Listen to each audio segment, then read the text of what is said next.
channel Smaran Teaching Zone, and I am your SST teacher Deepthi Ved. Okay, for class 9th, today we'll be taking civics and the chapter is electoral politics. बच्चे, electoral politics जो chapter है वो हमें बताएगा कि हमें elections की need क्यों है और इलेक्शंस कैसे करवाए जाते हैं, क्या क्या सिस्टम्स एंड क्या क्या इवेंट्स हैं जो इलेक्शन को एक बहुत बड़ा जो है एक इवेंट बनाते हैं. तो चैप्टर को शुरू करने से पहले let's talk about these words. Electoral politics, तो इलेक्शन से ये वर्ड आता है और इलेक्शन से हम क्या समझते हैं. इलेक्शन का मतलब होता है टू इलेक्ट, ऑब्वियसली किसी भी बहुत सारी चीजों में से किसी एक चीज को चूज करना, राइट? तो election means to choose. Okay, अब ये जो चूज करने की हमें जो मिल रही है आजादी, ये किस वजह से मिलती है बच्चे? It is all because of this democracy. Democracy आपसे क्या कहता है? डेमोक्रेसी ये कहता है कि सिटीजन, लोग ही अपने द्वारा जो है गवर्नमेंट बनाते हैं और वही गवर्नमेंट जो है हम पे फिर रूल करती है. तो democracy is all about governing citizen by the citizen, right? Okay, तो डेमोक्रेसी में इट इज पॉसिबल कि आप खुद को ही गवर्न करो, आप अपने लिए लॉ बनाओ, it is all possible. But होता क्या है, in the maximum democracies and in the modern world we see that democracies are now representative democracy. What do you mean by that? Representative democracy means beta we choose representatives. ठीक है, तो ये जो representative democracy के लिए हमें election की बहुत जरूरत है. आप अपने रिप्रेजेंटेटिव को चूज करते हो जो आपके लिए लॉ बनाएगा, जो आपके ऊपर गवर्न करेगा, और कोई भी गलत काम करता है तो उसको कैसे सजा देनी है या क्या होना चाहिए, वो सब चीजें, उस चीजों का लॉ बनाना. तो रिप्रेजेंटेटिव डेमोक्रेसी मॉडर्न डेमोक्रेसीज का एक न्यू जो है एक रूप निकल के आया है हम लोगों के सामने. तो इलेक्टोरल पॉलिटिक्स में अगर 9th क्लास अगर आप अपनी बुक्स को देखें ना, अब एसएसटी की बुक्स को देखें, अगर आप 8th से 9th में आ रहे हैं और अपनी बुक्स को देख रहे होंगे अभी, तो आपने देखा होगा कि अब जो है बुक्स में स्टोरीज होती हैं. तो पहले उन स्टोरीज को समझाया जाता है, उसके हिसाब से आपके पास you have all the topics जिनको बहुत ही डिटेल में they are discussed, right? So let's start with the topic the story. Story है भाई हमारे पास हरियाणा की. Haryana state in India. तो हरियाणा में होता क्या है बच्चा? हरियाणा में इन 1982 जो गवर्नमेंट थी that was of Congress. The government was of Congress party. And उसके बाद क्या हो रहा था, the people in Haryana they were not happy with the government. So उसमें से एक नाम निकल के आता है और वो नाम था चौधरी देवीलाल का. चौधरी देवीलाल ने शुरू करा न्याय युद्ध. What was न्याय युद्ध? It was like it is the war like for justice, right? So उन्होंने कहा भाई हम तो सही से गवर्नमेंट चलाना चाहते हैं हरियाणा में, and the Congress party is not working in the favour of Haryana people. तो उन्होंने क्या करा, उन्होंने अपनी पार्टी बनाई and the party's name was Lokdal. तो Lokdal was founded by Chaudhary Devilal. And what happened after that? आपने देखा होगा इलेक्शंस के दौरान जो आपके लीडर्स होते हैं या जो भी रिप्रेजेंटेटिव होता है वो क्या करता है, डिफरेंट एरियाज में जाता है एंड वहां के वोटर्स से बातें करता है. This is what we call as election campaign. Election campaign के दौरान बड़े बड़े जो है रैलीज करी जाती हैं. आपके जो भी लीडर है, who ever is the face, जो है वो मिलेंगे, बातें करेंगे और वो आपको बताएंगे कि what are they going to plan and what are they going to do if they win. तो ये सब रैलीज होना और वो जो है लोगों से बातें करना, this is how they directly contact their voters. वो होता है इलेक्शन कैंपेन में. सेम चौधरी देवीलाल ने अपना इलेक्शन कैंपेन किया और उसमें उन्होंने एक प्रॉमिस किया. प्रॉमिस क्या था? प्रॉमिस ये था, if I become the CM, like if I become the chief minister of Haryana, I am going to waive off all the loans. और मैं स्मॉल बिजनेसमैन और जो भी हैं या फार्मर्स हैं, उन्होंने जो भी लोन लिया हुआ है, I am going to waive it off. मैं उसको हटा दूंगा, राइट? तो पीपल वर वेरी हैप्पी और उनको ये जो है प्रॉमिस बहुत अच्छा लगा एंड इलेक्शंस हुए, वोट डले and Chaudhary Devilal and the partners थे उनके साथ। होता क्या है बच्चे, एक पार्टी के साथ छोटे छोटे या फिर इंडिविजुअल रिप्रेजेंटेटिव्स या छोटी छोटी पार्टीज कई बार जो है अलाई हो जाते हैं, they just come together and they form a large party, right? We'll discuss all these in the upcoming sections. अभी आप ये स्टोरी समझ लीजिए। तो चौधरी देवीलाल और उनके पार्टनर्स ने हरियाणा में 90 सीट्स थी, उन 90 सीट्स में से the partner and the लोक दल they got 76 out of 90 and this is much more than majority, like whole majority they have got, right? अकेली लोक दल को, सिर्फ अगर मैं बोलूं कि अकेली लोक दल ने कितनी सीट ली, मतलब हरियाणा में उनके खुद के पास कितना बड़ा पोर्शन आया है, तो they got 60 seats alone, right? So this was like a very huge margin and they won. After winning, what happened? जो already CM थे हरियाणा के, he has to resign and governor ने चौधरी देवीलाल और लोक दल एंड पार्टीज को बुलाया, please come and make a government, form a government, right? तो गवर्नमेंट बन जाती है, चौधरी देवीलाल बिकम सीएम, ही टेक्स ओथ, पूरी ओथ सेरेमनी होती है एंड ही बिकम सीएम। उनके सीएम बनने के बाद द प्रॉमिस he made कि I will waive off the loans, he did that, right? So the लोक दल जो है वहां पे 4 साल ही रही। 1991 में इलेक्शंस दोबारा हुए and this time लोक दल didn't win, right? They lost all the major seats and उसके बाद जो है कांग्रेस came back।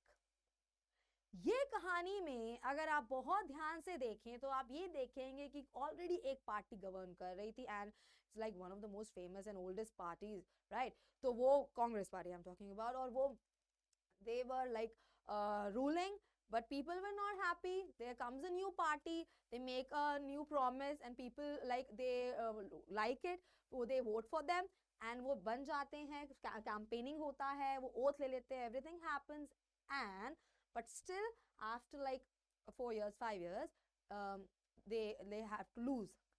तो क्या है ये सब चीजें, क्या है ये events, we are going to discuss, right? तो अब आगे बढ़ते हैं बच्चे, तो हम ये समझते हैं भाई हमें इलेक्शन की जरूरत क्या है, क्या जरूरत है एक पार्टी को बिठाने की, फिर दूसरे को बिठाओ, कितना chaotic है, why can't one party govern and all this, why can't like why democracy actually has to exist, this is a real question, right? So let's talk about that।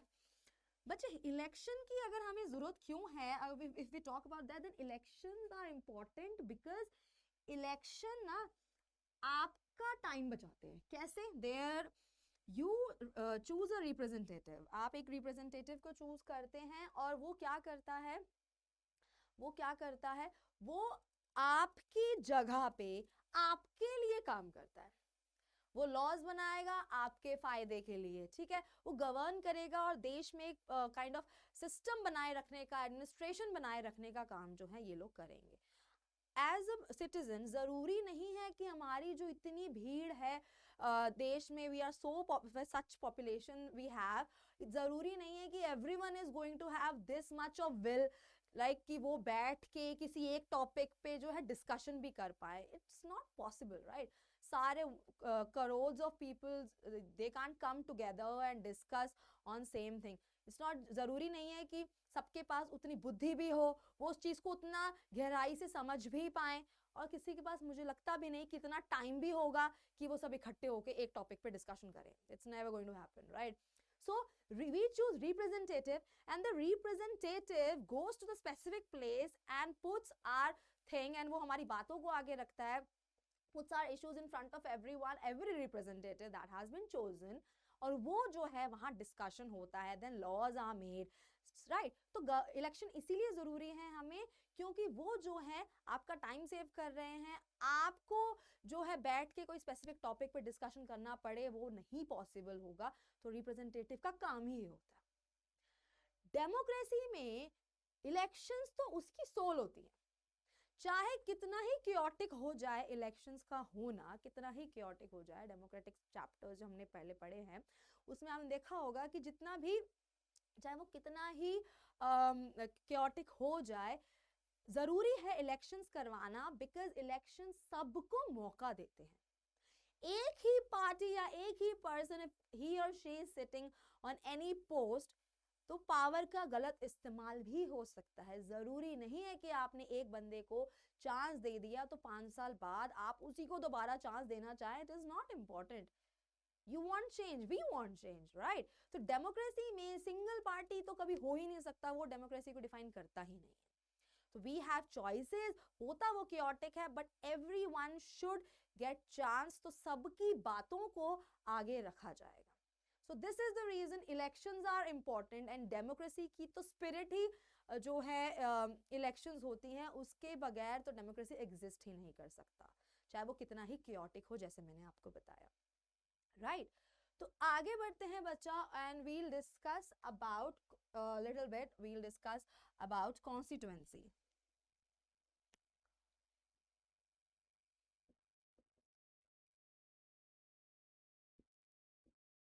Constituency क्या होता है? अच्छा, अगर मैं कहती हूँ कि हम 9th में हैं और हमारी क्लास है, मान लीजिए उसमें 5 सेक्शंस हैं, राइट।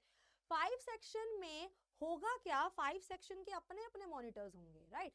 हर सेक्शन का मॉनिटर अपने सेक्शन का ध्यान रखेगा, उसको दूसरे सेक्शन में क्या है क्या नहीं है, हाँ उसका पता हो, बट ये नहीं है कि वो वहां जाके जो है ध्यान रखे, केयर करे, या जो भी उसकी ड्यूटीज है वो वहां जाके निभाए, वो अपनी क्लास में करेगा ये काम।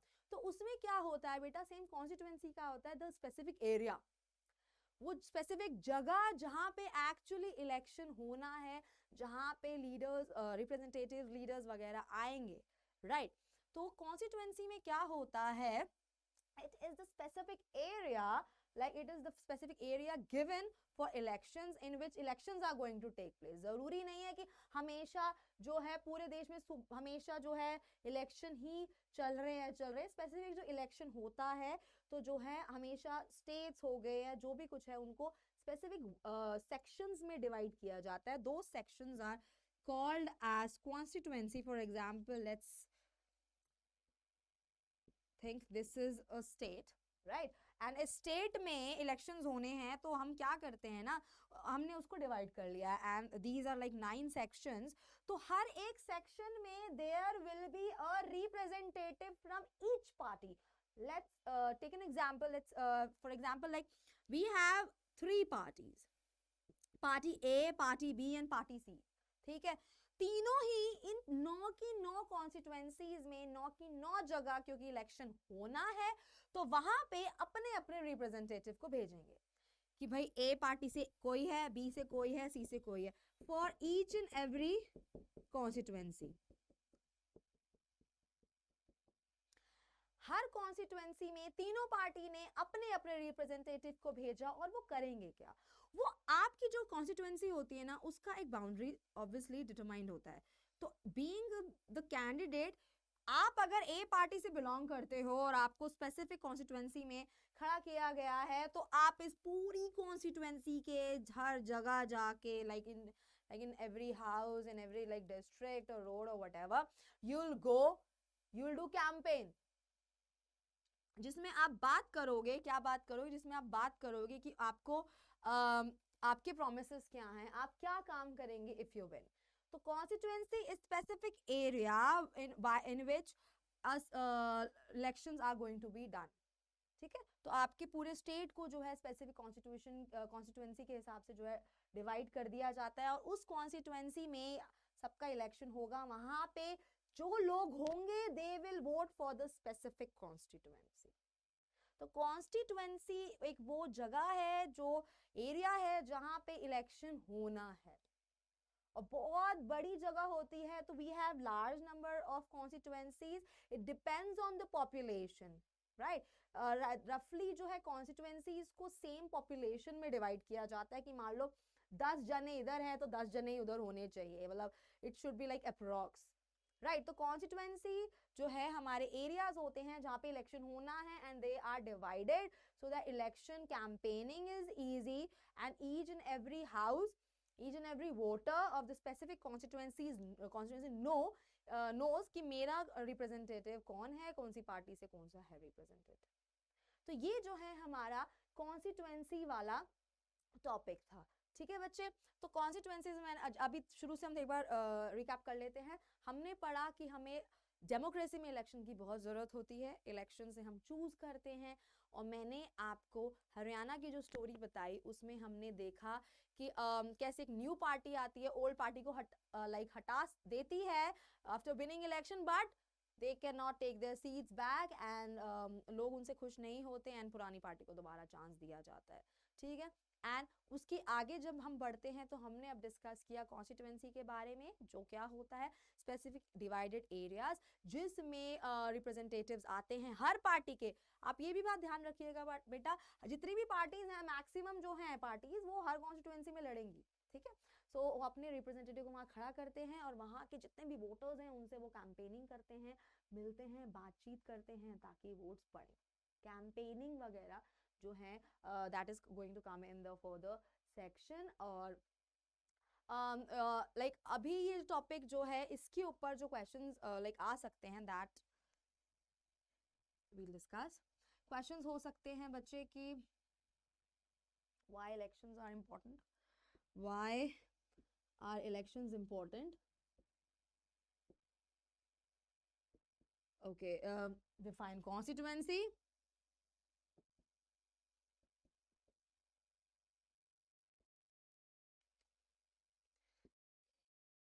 why are elections called like this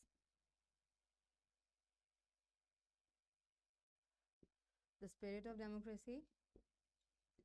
तो ये कुछ क्वेश्चंस हैं लाइक अभी जितना हमने पढ़ा है उसमें ये 3 क्वेश्चंस ही हैं जो मेजरली बन रहे हैं। इसके अलावा या चौधरी देवीलाल वाले सेक्शन पे तो बहुत से क्वेश्चंस आ सकते हैं 1 मार्क के, in which year that like party was formed, उस पार्टी का नाम क्या था, लोकदल, एंड न्याय युद्ध किया उन्होंने और कितनी उनको सीट्स मिली थी 76 आउट ऑफ 90, एंड अकेले लोकदल को कितनी मिली थी, इट वाज 60, राइट। तो ये सब चीजें जो हैं, what was the promise that was made by Chaudhary Devilal, वो सब चीजें जो है वो एक अलग ही पूरा सेक्शन में से क्वेश्चन 1 मार्क का काइंड ऑफ आ सकता है। But these are the questions which are main and they like this is the main chapter जिसमें जो है आपको पढ़ना है।